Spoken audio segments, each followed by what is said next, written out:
وہ ایک صحیح مسلم میں بھی ہے، ترمذی میں بھی ہے، نسائی میں بھی ہے کہ حضرت علی علیہ السلام نے فرمایا کہ پیغمبر اسلام نے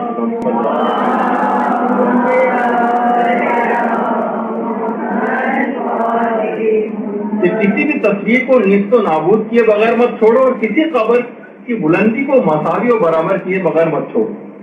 اللہ تدعا تمثالا الا تمسہ ولا قبرا مشرفا الا سویتہ. یہ حضرت علی علیہ السلام سے منسوب ایک حدیث جو ہے وہ پیش کی جاتی ہے کہ کسی بھی تصویر کو نیست و نابود کیے بغیر مت چھوڑو اور کسی قبر کی بلندی کو مساوی اور برابر کیے بغیر مت چھوڑو. یہ حدیث تو کہنے ان سب کتابوں میں دیکھیں اس کو دلیل بناتے ہیں.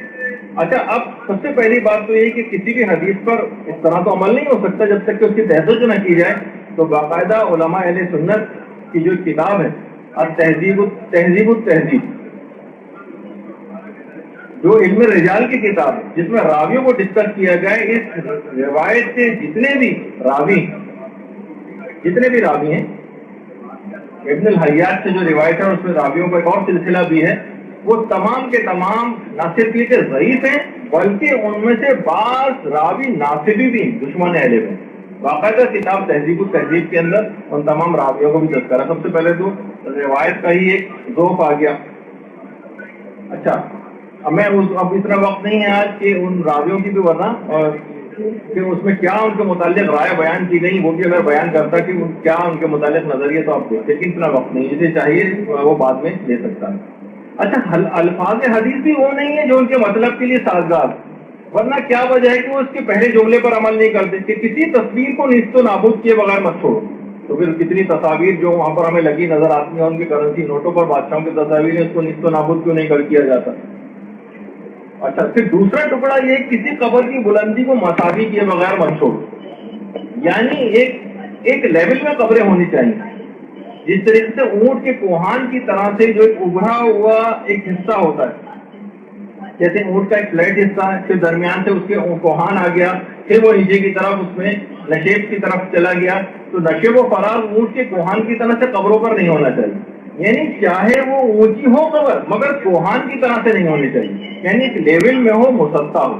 یعنی یہ مفہوم روایت کا. یہ نہیں کہا گیا اس حدیث کے اندر کہ اس قبر کو ڈھا دو، توڑ دو، ورنہ علماء بات فرماتے ہیں کہ ورنہ یہ جملہ آنا چاہیے تھا ولا قبرا مشرفا الا سویتہ بالارض، اس کو زمین کے لیول کے اوپر کر دو. یہ نہیں ہے روایت میں، بلکہ کہ اس کو برابر کر دو. برابر تو اونچی بھی اگر قبر ہے اور اس کے اندر ادار چڑھاؤ ہیں، نشیب و فراز بنے ہوئے، ٹیڑھی میڑھی قبر ہے تو اس کو برابر کرنے کا حکم دیا گیا، نہ کہ ڈھانے کا حکم. دیکھیے یہ جو روایت پیش کی جاتی ہے اس کے اندر کتنی ایسی باریکی، یعنی اس کو زمین کے برابر کر دو.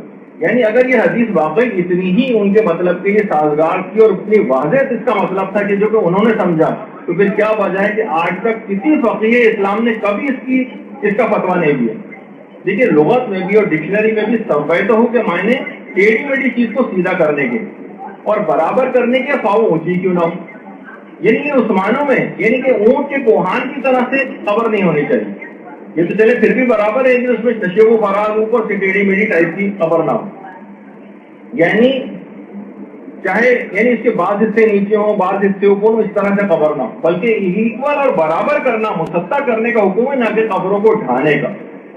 ورنہ جب بھی جو کتاب الفقہ علی المذاہب الاربعہ، جس میں چاروں فقہ امام ابو حنیفہ، شافعی، مالک اور امام احمد بن حنبل کی فقہ جتنے بھی مسائل ہیں ان کے ڈفرینسز لکھے گئے.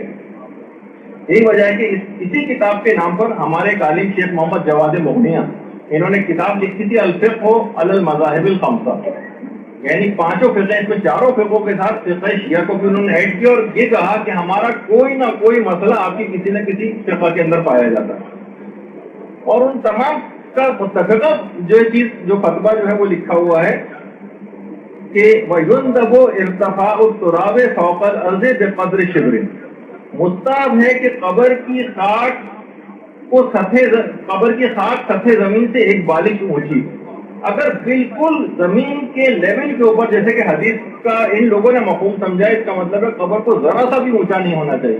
پھر کیا وجہ ہے کہ چاروں فقہ اس بات پر متفق ہیں کہ ایک بالش تو کم سے کم اونچی ہو قبر. اگر بالکل زمین کے لیول کے اوپر قبر کو کرنا تو پھر تو آپ کا مقصد حل نہیں ہوتا اس روایت سے. تو یہ بات اس کے اندر خاص طور پر ہے. ایک اور پھر بات یہ کہ حدیث کا مقصد قبر کو زمین بوس کرنے کے معنوں میں نہیں کہ اس کو زمین بوس کر دو، بلکہ اوپر کا حصہ زمین کی سطح کی طرح سے ہموار اور ایکول کرو. یہ ہے اس حدیث کا مفہوم. اچھا، اگر واقعی یہ مقصد تھا پیغمبر کا تو کیا وجہ ہے کہ پیغمبر اسلام کے اور امیر المومنین کے اور دیگر زمانوں میں یا دیگر چلے تینوں خلفاء کے ادوار میں بھی جو اسلامی ممالک کے بالکل الگ اطلاق جو حاکم تھے اور ان کی فلسطین، شام، مصر، عراق، یمن، اردن اور وہاں کی جتنی بھی سرزمینیں تھیں وہاں پہ انبیاء کی قبریں بنی ہوئی تھیں، وہاں کی عمارتوں کیوں منہدم نہیں کرایا، کیوں ان کی قبروں کو نہیں توڑوایا؟ اچھا، اگر یہ مطلب بھی ہوتا تو پھر یہ قبر کی حد تک یہ بات صرف رہتی کہ صرف قبر کو مسمار کر دیا جاتا تو چلے ہم پھر بھی ان کی فرق کرتے ہوئے اس بات کو اگر مان بھی لیں تب بھی تو پھر یہ ہونا چاہیے تھا روایت کے اندر، جیسے اوپر والی جو ہے جو روایت ابھی ہے بتا پھر یہ ہوتا جیسے روایت میں ہے ولا قبرن مشرفن الا سبیتہ، کسی قبر کو ایکول برابر کیے بغیر مت چھوڑو. اس کے بجائے پھر یہ آنا چاہیے تھا ولا بناءن ولا قبۃ الا سبیتہ، یعنی اس کے اوپر بنی ہوئی جتنی عمارت ہیں اور جتنے گنبد اور قبے ہیں ان کو ڈھا دو. یہ تو کہیں پہ بھی روایت کے اندر نہیں. جو آخری ٹکڑا ہے کہ میں اختیار سے وہ لکھ دیا جو علماء نے بیان کیا ہے کہ پھر یہ والا جملہ ہونا چاہیے تھا روایت کے اندر. تو پھر ہم مانتے کہ اطراف کی عمارتوں کا اگر ہے بھی روایت کے اندر تذکرہ تو پھر فقط اور فقط قبر کی حد تک ہے. یہ آپ نے گنبد اور جو اس کے اوپر عمارتیں بنی یہ کس دلیل سے گرائی؟ اگر حکم بھی ہے تو فقط قبر کی حد تک ہے. اگر ہم اس کو بھی مان لیں البتہ اس کا بھی وہ مفہوم نہیں جو آپ نے سمجھا. تو بہرحال دیکھیے کہ یہ جو ہے انبیاء اور اولیاء سے جو منسوب جگہ ہیں خدا نے بھی ان کا احترام کیا. کیوں کیا احترام؟ جیسے سورہ بقرہ میں بھی ہے کہ وَاتَّخَذُوا مِن مقام ابراہیم مصلی، کہ رسول اللہ کو حکم ہے کہ جہاں پر حضرت ابراہیم مقام عبادت کے لیے کھڑے ہوتے تھے اس کو اپنا مقام عبادت قرار دو. حضرت ابراہیم کہاں کھڑے ہوتے تھے؟ جہاں ان کے قدموں کے نشانات، یہ مقام ابراہیم یہ حضرت ابراہیم علیہ الصلوۃ والسلام کے قدموں کے نشانات.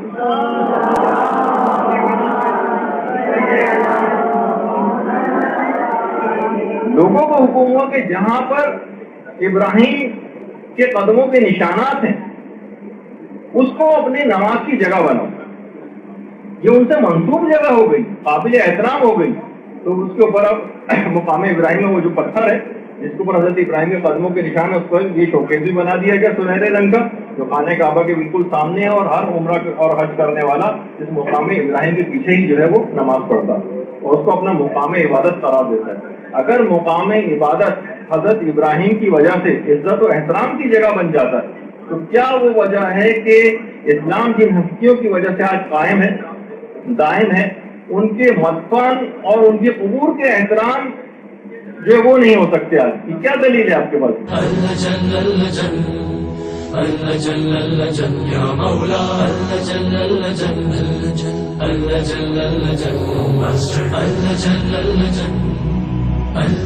يا صاحب السماء